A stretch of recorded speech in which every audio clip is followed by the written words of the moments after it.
Now we shall begin. You should answer the questions as you listen because you will not hear the recording a second time. Listen carefully and answer questions 1 to 6. Homestay Language Learning, Lisa McDowell here. How can I help you? Hello, my name's Dan. Hello, Dan. And I'm going to be living with a family in Edinburgh for 3 months, so I'd like some advice on what to bring with me. I'm flying in via Singapore on the 15th. Right. Well, perhaps most important of all are your documents. Vaccination certificate, sponsor's letter, and the certifying letter from us for immigration. Yes, I've got all those in order, I think. What I'm really wondering about are money and clothes and things for my room. Personal effects, in other words. OK, let's start with cash. You'll already have money in your bank account here, of course, but make sure when you get here you have some cash on you. Pounds, that is, not euros or dollars. How much do you suggest? I'd say 50 as an absolute minimum. OK. Now, the next thing is which clothes to bring. What do you think? Well, as I'm sure you know, it can get pretty cold here, so you will need some warm clothing. There are shops near here that sell winter clothes quite cheaply, so you really don't need to bring much. Do make sure, though, that you have at least one thick sweater and a jacket with you when you arrive here. The temperature's likely to be a lot lower than in Singapore. Thanks for the warning. Now, something else I'm not sure about is whether to bring my computer. It's a laptop, so it won't take up much room. 2 problems. Firstly, it might not be compatible with the electricity supply in this country. And secondly, there's a risk of it getting broken in transit. Someone travelling here had hers smashed only last month. But surely I can carry it as hand luggage. Usually, yes, but because of all the tight security right now, you may have to check it in. So my advice is to leave yours at home. OK, I think I will. Is there anything else you'd advise against bringing? Well, you won't need household or cooking things. They'll all be provided. And importing food, of course, isn't allowed by customs, though I imagine you already knew that. Well, yes. But there are 1 or 2 things I'd suggest you find room for in your suitcase. Yes? Perhaps a few of your favourite cassettes or compact discs. Of course, you might be able to find them in the shops here, but then again, you might not. That's a good idea. Anything else? Yes. Some photographs of people and places that are special to you could be nice. They can really make your room feel like home. It's just a thought. I'll see if I've got a few good ones. Before you hear the rest of the conversation, you have some time to look at questions 7 to 10.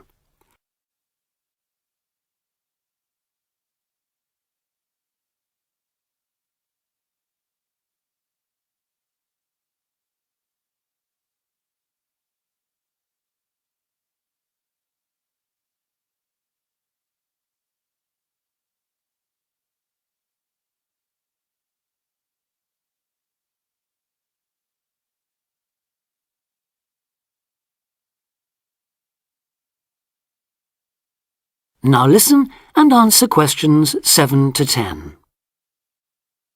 Just a few points about packing. Make sure all your cases are clearly labelled, in English, with your host family's name and address. Just in case they go missing on the way. It has been known to happen. What name do I write, by the way? It's Wark. Lewis and Amy Wark. So that's W-A-L-K? It's actually W-A-R-K. But we'll be posting full details to you later this week. Right, fine. And I'd better put some essentials in my hand luggage, enough for a night or 2 in case, as you say, anything happens to my main cases. Yes, I'd recommend a change of t-shirt and socks and so on, plus any medication you may need, and a toothbrush, of course. And my tights. Your tights? Yes, for the flight. Wearing them helps prevent deep vein thrombosis when you're flying long distances, not getting any exercise. Oh yes, I've heard about that. Now, talking about exercise, there's one last thing. When you've packed your baggage, check you can carry it, all of it, at least 500 metres without any help. You may have to do that. Okay. Well, thanks for all your help. You've cleared up a lot of points. Oh, you're welcome. Have a safe journey, and we'll look forward to seeing you next month. Bye. Bye.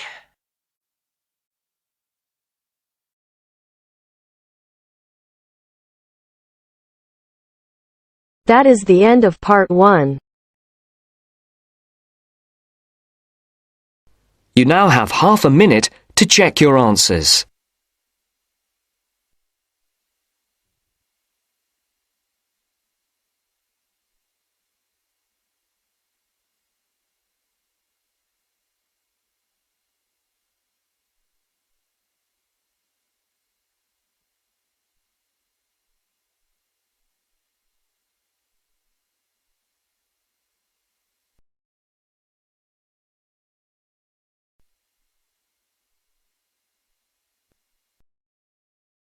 Now turns to part 2. Part 2. First, you have some time to look at questions 11 to 16.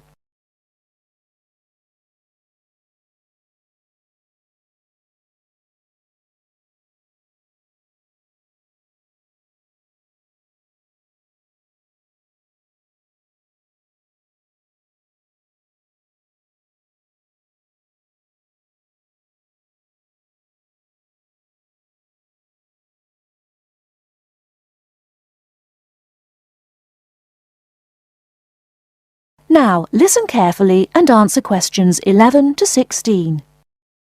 I'm here today with Helen Warner, who has been a vegetarian for many years and is going to talk a little about vegetarianism. Helen, the concept of vegetarianism seems to have interested a number of our listeners who have sent in some questions. To begin, what made you want to become a vegetarian?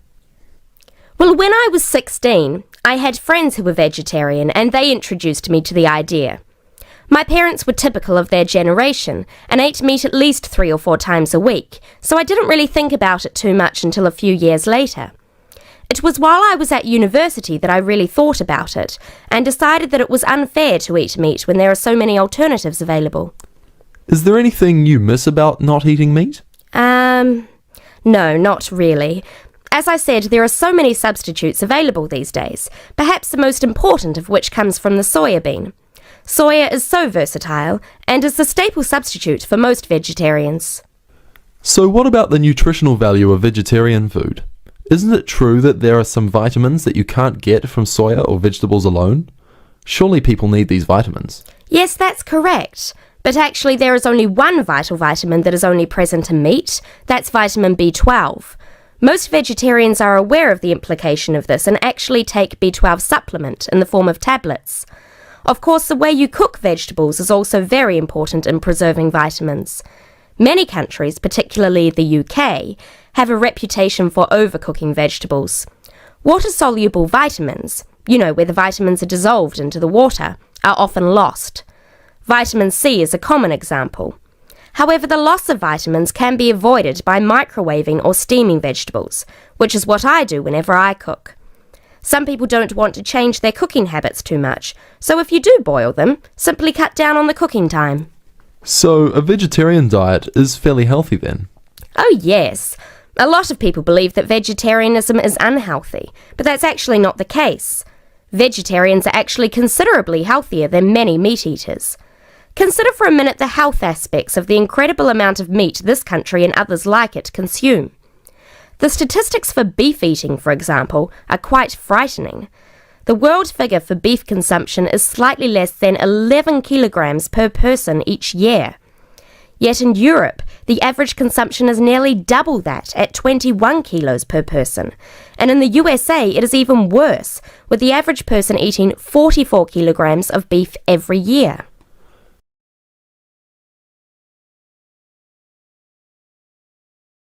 Before you hear the rest of the talk, you have some time to look at questions 17 to 20.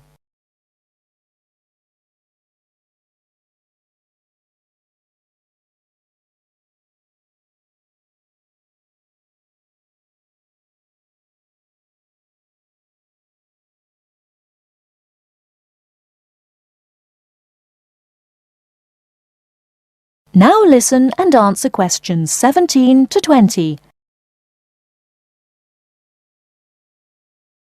So are you suggesting that people stop eating meat altogether and everyone adopts a vegetarian lifestyle? No, not at all. Even in the healthiest diets, there is still a place for meat, but it should be eaten in moderation. Many nutritionists think of foods in terms of a pyramid, with the foods we can eat relatively freely at the bottom and the foods we should carefully restrict at the top. The majority of our diet should be composed of cereals, which would go on the bottom row of the pyramid. In this category could also be included such things as rice and pasta. Next, a good diet is followed by a roughly equal amount of vegetables and fruit. I have at least 2 servings a day of fruit and vegetables whenever possible. In decreasing quantities, you can then eat dairy foods, eggs, cheese, etc. Almost at the top of the food pyramid comes fish, carefully prepared of course, not dripping in oil or batter, and white meat. Chicken, for example, is a comparatively healthy meat, but again, a lot of this comes down to preparation methods. Right at the top of the pyramid come the ingredients of far too many Western meals, red meat and potatoes. It is particularly in that area that I would suggest moderation. Well, thank you very much, Helen. I'm sure that a lot of listeners are interested in your views. How could they find out more about the health benefits of vegetarian options? Well, there are lots of websites and books on healthy eating and vegetarianism, but it is always important to remember to consult your doctor before making any radical changes to your diet or lifestyle.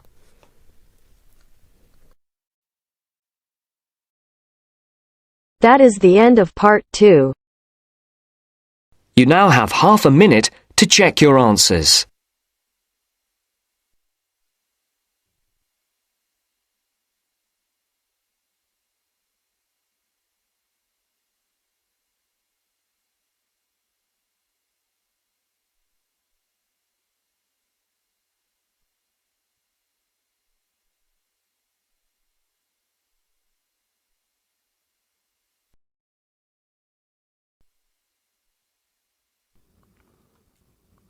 Now turn to Section 3. Section 3. You will hear a discussion between 2 students and their tutor. First, you have some time to look at questions 21 to 25.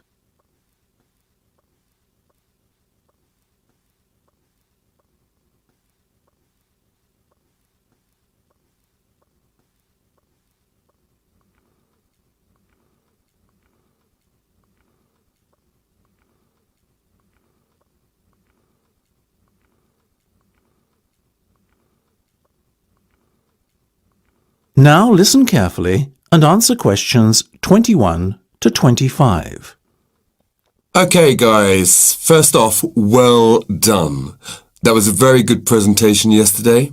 Now I'm just going to ask you questions about it before I give you my feedback. That okay?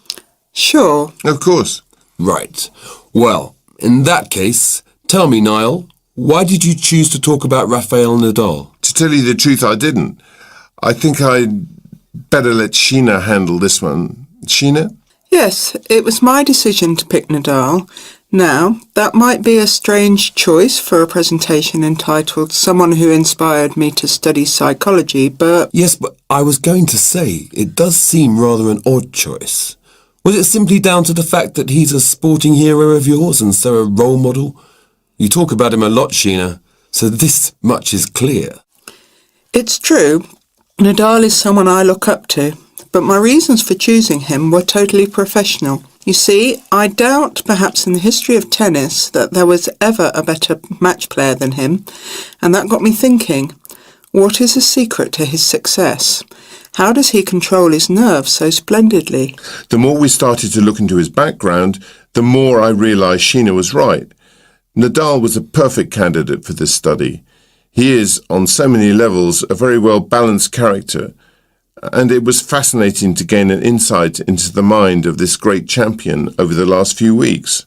I'll admit that I was at first somewhat unsure about whether or not I should back Sheena on this one, but it didn't take long for our research to put us at ease. So, while most of the students were researching Freud and other visionaries in the field of psychology and psychoanalysis, you were looking into a present-day sports star? Does that not strike you as a little odd? Of course, we knew it was a risk. After all, there was a danger that no one, least of all you, would take us seriously when we stood up on stage and started our presentation. That said, I think it is in the spirit of psychology to be inquisitive and adventurous and not just stick to the conventional. Otherwise, how would the field have come so far, as it has done already? Well, I must say, your risk certainly paid off. Yours was, without a shadow of a doubt, the most interesting and original presentation I saw. And judging by the reactions of the other students, I would have to say that everyone else was equally impressed. Thank you. I'm so glad you think so. Yes, but notwithstanding your excellent presentation content, we must remember that the marks for this project are awarded based on a number of criteria, and we'll examine those in a few minutes. But first, another question. Where did you find your sources? Well, and I don't quite know how we managed it, but we were able to secure a face-to-face interview with Nadal while he was over here for the Wimbledon Tennis Championship, so we weren't reliant on newspaper articles and interviews or any other forms of secondary sources. We did, however, find the library's sports archive an invaluable backup aid to help us fill in the gaps and piece together our interpretation of what makes Nadal such a mentally strong champion. Before you hear the rest of the discussion, you have some time to look at questions 26 to 30.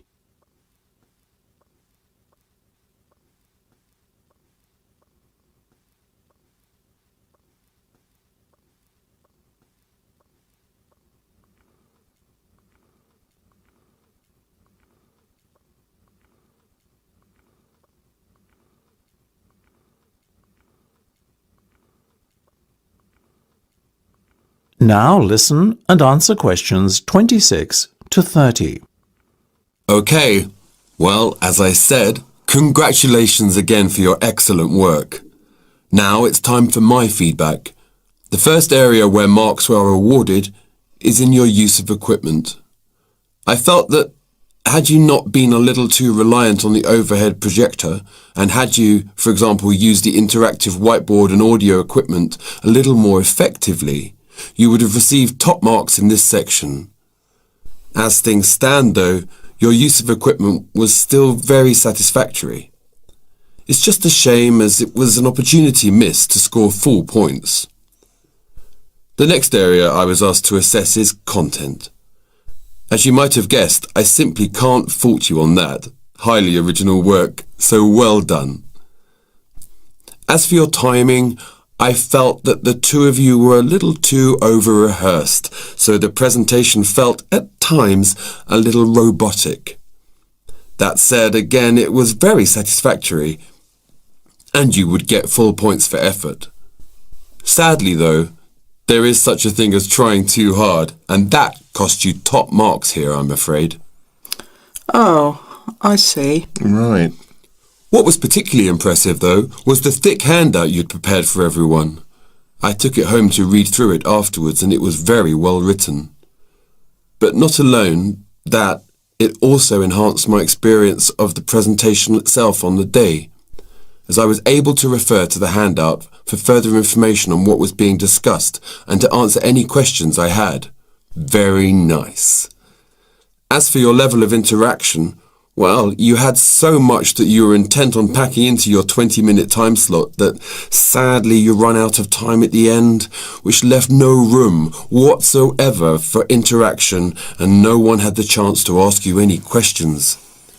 You've probably guessed, therefore, that you did worse than average in this department, and unfortunately, your score will have to reflect this. Oh my goodness, everything sounded so positive at the start.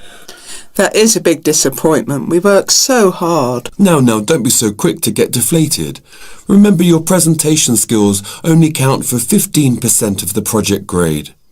Your score in this assessment, even if it were terrible, would still not be enough to prevent you from getting top marks overall. It's very hard to score well in the presentation assessment anyway, so believe me, you both did reasonably well. Thank you. I wish I felt like that. Yes, your feedback was very constructive. We're just a little disappointed with ourselves. Why? That's the end of section 3. You have half a minute to check your answers.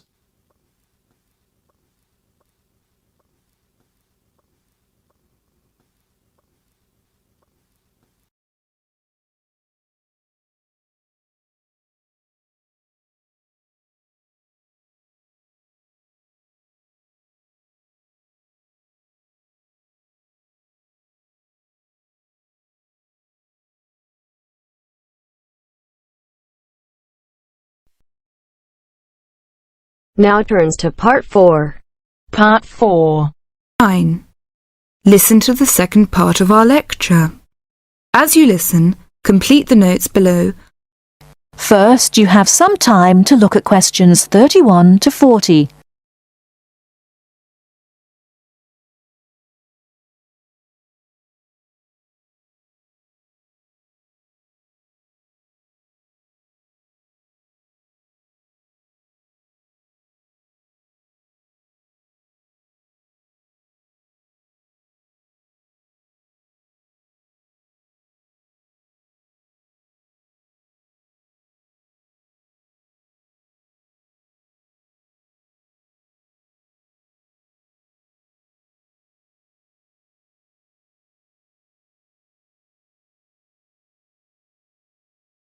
Now, listen carefully and answer questions 31 to 40.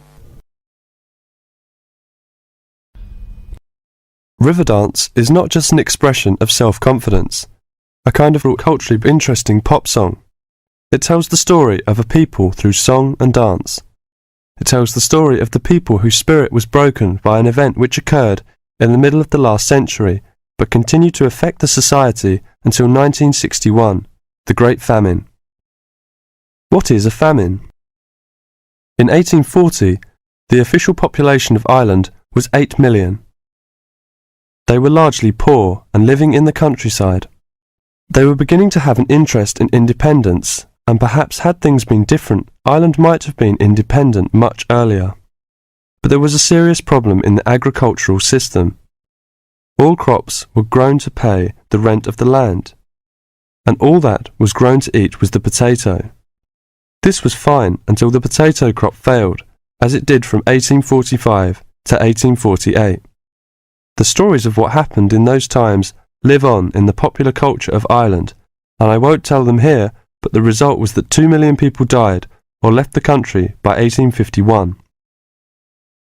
When you realise that the population continued to go down until 1961, you can realise what a disastrous effect this famine had on the people. Compared with China, imagine if the famine of 1960 reduced the population by a quarter and it kept falling to less than half of its pre-famine figure. Anybody with ideas left and went to England, America or Australia. The people left behind were broken by their experiences and, in effect, the famine and its consequences put an end to all serious development in the country until well into this century. The Irish in Ireland lost all hope and self-confidence, and much of our modern culture is about the sadness of that time and the sorrow of saying goodbye to those who left and left well into this century. Ireland has the highest emigration rate of any country in Europe for the last 2 centuries. We even have an expression for this saying goodbye. It is called the American wake.